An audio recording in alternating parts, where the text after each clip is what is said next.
Unfortunately বাংলাদেশের বিচার বিভাগে এমন একজন ব্যক্তিত্ব পেয়েছিল দেশের মানুষ, যিনি মোর ক্যাথলিক দেন পোপ, অর্থাৎ শেখ হাসিনার চেয়ে বড় আওয়ামী লীগের ছিলেন এই অবিচারক খায়রুল হক। সারা বাংলাদেশের মানুষ তাকে চিনে একজন জ্ঞান পাপী হিসাবে।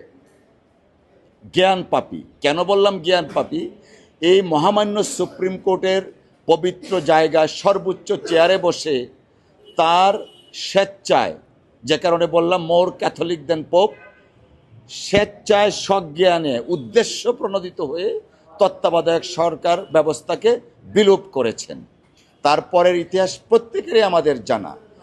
এই শেখ হাসিনার পতনের পর 5ই আগস্ট পতনের পর আমি এই জায়গায় দাঁড়িয়ে আপনাদেরকে বলেছিলাম যে খায়রুল হকের এমন বিচার হওয়া উচিত যেন ভবিষ্যতে বিচারাঙ্গনে আর নতুন কোনো খায়রুল হকের জন্ম না হয়।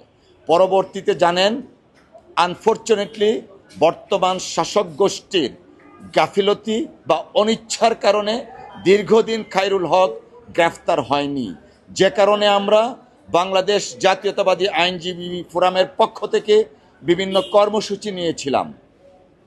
কর্মসূচির মধ্যে সুপ্রিম কোর্টে আমরা প্রচারণা চালিয়েছি, লিফলেট বিতরণ করেছি এবং আমরা বলেছিলাম যদি খায়রুল হককে গ্রেফতার করা না হয় তাহলে আমরা স্বরাষ্ট্র মন্ত্রণালয় এবং আইন মন্ত্রণালয় তাদের অভিমুখে আইনজীবীরা যাত্রা করবেন।